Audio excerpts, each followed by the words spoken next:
আসসালামু আলাইকুম রহমতুল্লাহি ওয়া বারাকাতুহু।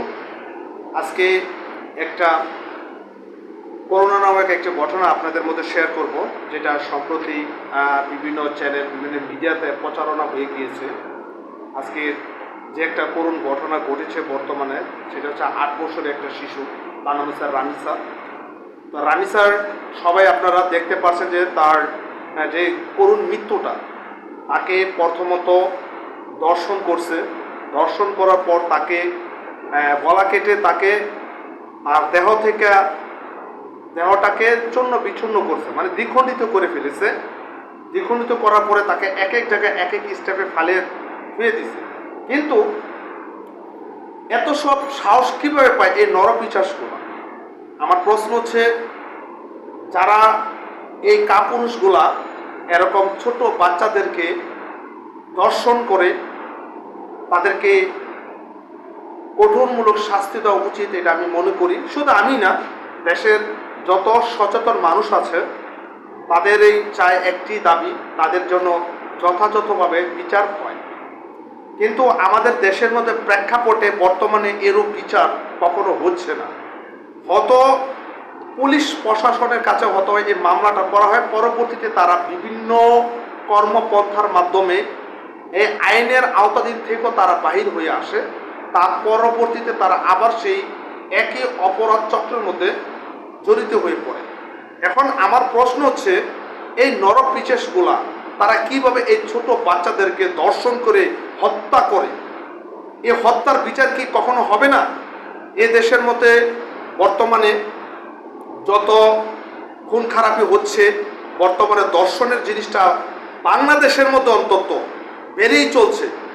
পৃথিবীর মধ্যে সবচাইতে জঘন্য এই অপরাধগুলো শুধুমাত্র আমাদের বাংলাদেশের মধ্যে ঘটছে। পৃথিবী দেশের মধ্যে অন্য কোনো দেশের মধ্যে এরকম ঘটনা ঘটে না। এখন আমাদের উচিত না, দেশের সরকার প্রশাসনের উচিত এইসব নরপিশাচদের দৃষ্টান্তমূলক শাস্তি দেওয়া। কিন্তু আমাদের দেশের সরকার যে সেক্টরগুলো আছে, যেই ইয়াগুলো আছে, তাদের কর্মপন্থা আইন প্রশাসন ঠিক না, এটা আমি মনে করি। আমি দেশের সরকার এবং যারা প্রশাসন আছেন, যারা দেশের মন্ত্রী পরিষদ, এমপি মন্ত্রী পরিষদ যারাই আছে, বিভিন্ন সেক্টর আছেন, আপনারা প্লিজ আপনাদের পাও দুইটা ধরে ওদের বিচার করেন। ওদের বিচার এমনভাবে করা উচিত, প্রকাশ্য দিবালোকে, যেটা অন্যান্য দেশের মধ্যে করে, তাদের প্রকাশ্য দিবালোকে ফাঁসি দেওয়া উচিত, তাদের মৃত্যুদণ্ড দেওয়া উচিত। কিন্তু আফসোস, বর্তমানে আমাদের দেশের মধ্যে এরূপ কর্মপন্থা কিছুই হচ্ছে না, কিছুই দৃষ্টান্তমূলক শাস্তি হচ্ছে না। শুধু রাইসা নামক মেয়েটিই না, এমন অনেক ঘটনা ঘটছে।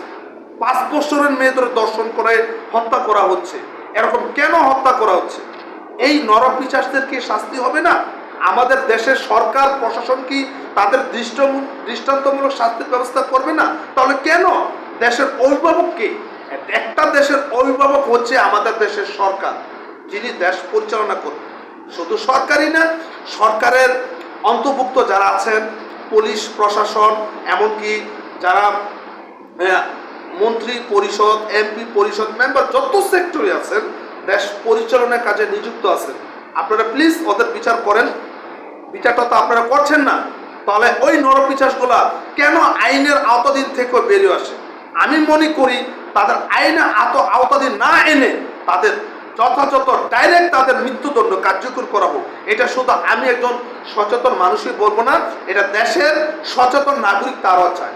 তাহলে এই রাইসা নামক মেয়েদের যারা দর্শন করে হত্যা করে, শুধু রাইসা না, এর আগে অনেক হত্যাকাণ্ড এই দর্শন কিছু হয়েছে, কিন্তু তাদের বিচার বিশ্লেষণটা এখনো আদৌ পর্যন্ত বাংলাদেশ সরকার, বাংলাদেশে কেউ করতে পারেনি। কেন হচ্ছে? এই দেশের এই শিশুদের কেউ না কেউ মা বাবার সন্তান, কেউ না কেউ অনেক আত্মীয় স্বজন, দেশের নাগরিক হিসাবে কি এই দেশের সরকার কি তাদের দৃষ্টান্ত সচেতন শাস্তির ব্যবস্থা করতে পারবে না? কেন পারবে না? আমাকে বলেন। শুধু আমরাই বিচার চাই না, দেশের সকল নাগরিক চায়। পৃথিবীর মধ্যে সবচেয়ে জঘন্য দেশের মধ্যে যেসব অঘটন ঘটতেছে, এটা আমাদের বাংলাদেশ। ছোট ছোট বাচ্চাদেরকে দর্শন করে হত্যা করতেছে। এটা কেন হচ্ছে? পৃথিবীর অন্যান্য দেশের মধ্যে দেখেন এমন ঘটনা ঘটে না। আর পৃথিবীর দেশের মধ্যে ঘটনা ঘটলে তাদের শাস্তি যথাযথভাবে কার্যকর করা হয়। যেমন আমার পাশে সৌদি, তারা তাৎক্ষণিক কি করে ফেলে দর্শনকারী শাস্তি দেওয়া হয়ে থাকে। শুধু সৌদি না, অন্যান্য দেশে যারা আছে যথাযথ পর্যায়ে তাদেরকে শাস্তি ব্যবস্থা করবে। আমার কথা হচ্ছে, আমি সরকারকে অনুরোধ করে বলবো, সরকার, বাংলাদেশ প্রশাসন, আপনারা ওইসব নরপিশাচে ধরে সাথে সাথে মৃত্যুদণ্ড কার্যকর করেন।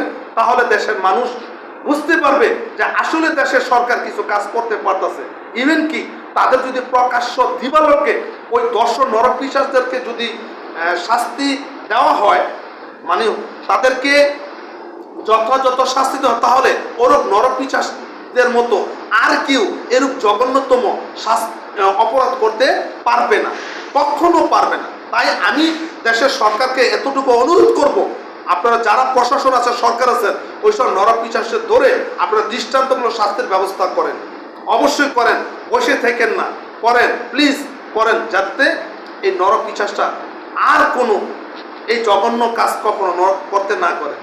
লজ্জা লাগে যে 8 বছরের শিশু, 5 বছরের শিশু, 6 বছরের শিশু কিভাবে এটি দর্শন করে, কিভাবে কি করে। দেশের সরকার কি বসে আছেন? আপনারা প্রশাসন, আপনারা এটা বিচার করেন, বিশ্লেষণ করে তারপর তাদের দৃষ্টান্ত শাস্তি দেন। প্লিজ দেশের প্রশাসনকে আপনার অনুরোধ করি, ওইসব নরপিশাচদের দৃষ্টান্ত শাস্তি দিন।